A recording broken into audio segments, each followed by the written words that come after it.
I think every media buyer will have, or every strategist will have an opinion, right? And they'll say like gifts will never work. They don't work. Why? Because they always try. Like they've tried them so many times and they never work, and that's just an assumption that they have.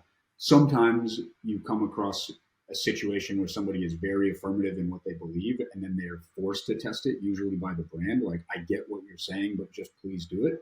And we're proven wrong, right? That we're proven like the long form video actually did work. And sometimes that's product and audience specific, right? If you have a product that speaks to an older audience and you're used to running D2C towards like younger audiences, you got this thing that's like now it's like 45 to 65-year-olds a sweet spot. Well, they're used to those long form infomercials, right? That's going back to TV ads.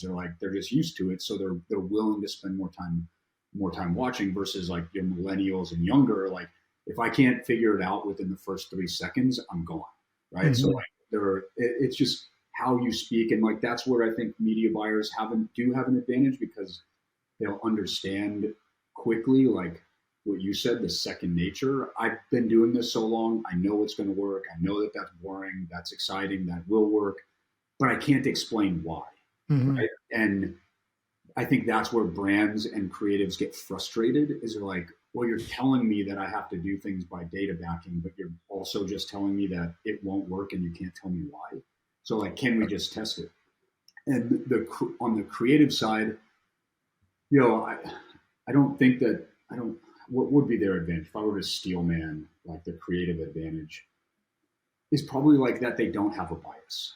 Yeah. Right? That they're coming to it and saying like, let's just test it. Let's see if it works. Like, let's see if this thing can actually sway. And they're not coming with an approach that like, or coming from a perspective that something absolutely will not work. So both sides have an advantage in an approach.